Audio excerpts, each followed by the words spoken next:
There's yet another political party on the scene trying to woo the population's vote for the general election. Your party, TT, is a newly formed political party. Well, relatively newly formed. The idea came together in November of 2013, was formalized in November of 2014. It has a 100-day transformation plan for the country should they be elected into office. Well, we're joined by political leader Dennis Ramdahin, Freeport born, but spent much of his time in the United States. Ogeer, who is the deputy political leader, a farmer from Freeport, here with us to give us some perspective on the organization. A very good morning to you, Mr. Ramdahin. Assalamu alaikum, Mr. Ogeer. Good to have you here with us. I suppose first and foremost, Mr. Ramdahin, looking at what you identified as first 100 days in office and top 15 development objectives and all that you hope to achieve, you kind of put in the cart before the horse. You had to win the election first. And how given the political environment and the relative newness of your organization, how credible is your vision for governance of Trinidad and Tobago? I think it's very credible in the sense that this party was formed between the frustrated sector of society, which includes the diaspora living abroad outside Trinidad. Why are they of any relevance? Because they're not here, they don't participate in the elections. Oh, they are of tremendous relevance because if you go back 25 years ago or maybe 30 years ago, we have to look at the factors that trigger the mass migrations of Trinidadians to shift overseas, many of whom went there illegally, I being one of them. Right. So, but just bringing it back to, I understand the point that you're making, but the argument we put forward, it's all well and good to talk about these disenfranchised masses out there, but how are they going to influence the election down here on September the 7th so that Dennis Ramdahin could become the Prime Minister of Trinidad and Tobago?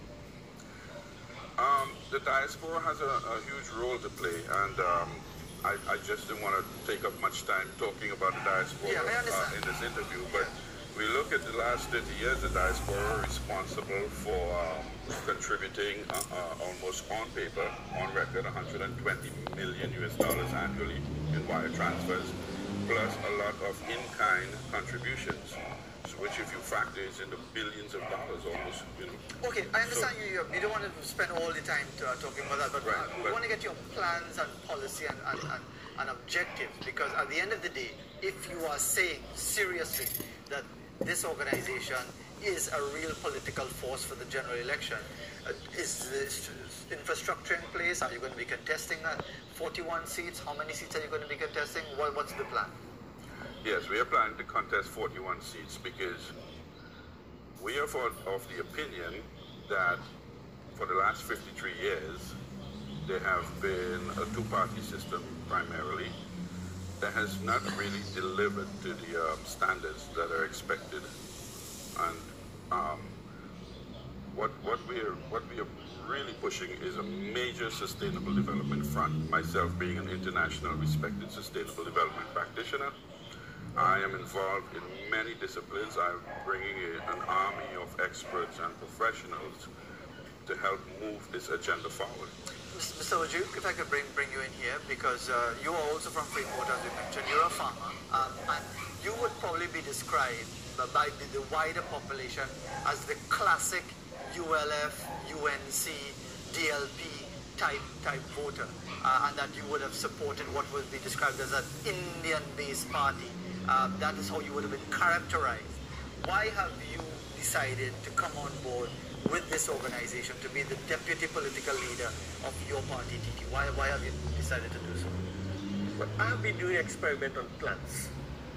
And in 1970, my first experiment was very successful, which is growing corn, having better production, higher quality. And I continue with that over the years. I have been trying to get this out with the government, the past governments and the present one. Yes. And up to date, nothing happened. So I decided that I will invite Mr. Ramdahin to help me with this. And knowing that the crime is really it's too high and too much of crime. Then we realized that the law of TNT allows the crime. How does it allow the crime? Explain. Because you do not have to pay. If somebody steals your car, you don't have to pay for it. You go to jail and you get free accommodation, free food, and you don't have to pay anything. That's a very simplistic way of looking at it, because the issue is, and I'm sure many people might be asking the question, so are you seeking political office so that you'll be able to continue with your agricultural project? Is that the real thing? And crime, stop crime, all crime.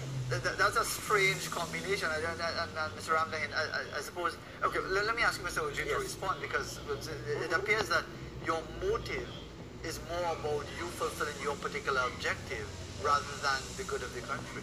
Well, my objective is agriculture.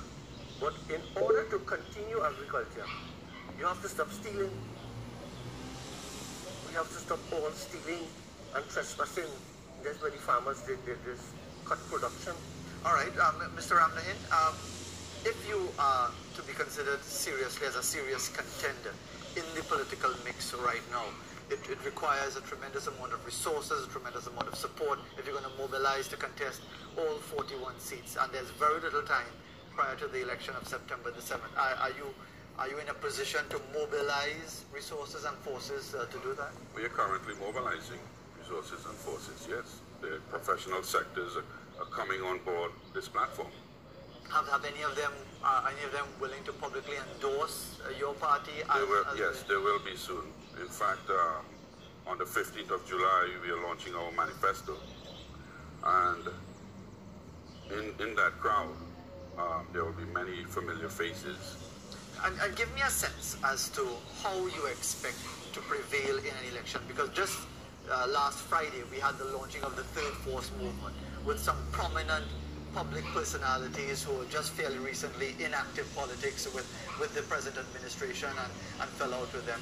And the feeling is, as we heard the political analysts say yesterday and in the news this morning, that the Third Force has no chance. They're not going to win a single seat. How do you expect your party to even be, to not lose your deposit in the different constituencies? I'm not worried about deposit. I'm worried about forging a way, forging an identity, letting the public know that we are a credible force. They call us, in fact, the party of scientists. We come with the plans prepared. We're not here to scratch our head and figure out what to do. We know what to do. But are people listening to you? And this is the thing. Yes, that's why the professional sectors are coming on board. That's why it's growing so fast. I'm getting phone calls every day. I'm from this group, I'm from that group. We like your ideology. This is sincere. This incorporates the people. We are the first party that is planning to make the people the fourth arm of government. And explain what you mean by that. Make the people the fourth arm of government. Fourth arm of government means, okay, you have elections, you get all these promises, they end up being false promises. Government becomes a runaway horse. Leave the people behind who are the spectators. We don't want that anymore. We want that when you get into government, if you don't fulfill your promises or you don't perform per expectation, we can lasso you and corral you back. Isn't that like the right of recall? Is that essentially what you're talking about? No, not necessarily. We want a local government revolution where there's a disconnect between central government and local government, and that's why nothing is getting done at the community levels. Can't even get water and electricity and things like this. We want to empower local government and then create a new community board below that, which would bring the representative, the community leaders from the actual villages to be a voice in government. So if nothing is getting done, there's a process. And before we conclude, because time is going against us very, very quickly, and by the way, the organization is Your Party. You can see www.yourpartytt.org if you'd like to get more information on the organization. Are you going to be having a series of political meetings? Are you going to be around and about the country? Yes, definitely. When is that going to be happening? As soon as we finish launching our manifesto next week, Wednesday, which is in Central Trinidad, and we will put up the details on our website, we will start the actual mobilization for campaigning. And before we conclude, and it might sound disrespectful, but the cynics will say that basically you are delusional. The nature of the politics suggests that just the numbers suggest that really you are here to make up numbers and occupy time that should be given to legitimate political organizations who have a chance with the electorate. How do you respond to those skeptics? Legitimate? Yeah. I don't take it as an insult. We are as much legitimate as possible. And I ask people to go on the internet, Google my name, vet the amount of international work I've done for communities and in terms of development, from renewable energy to poverty alleviation. Okay?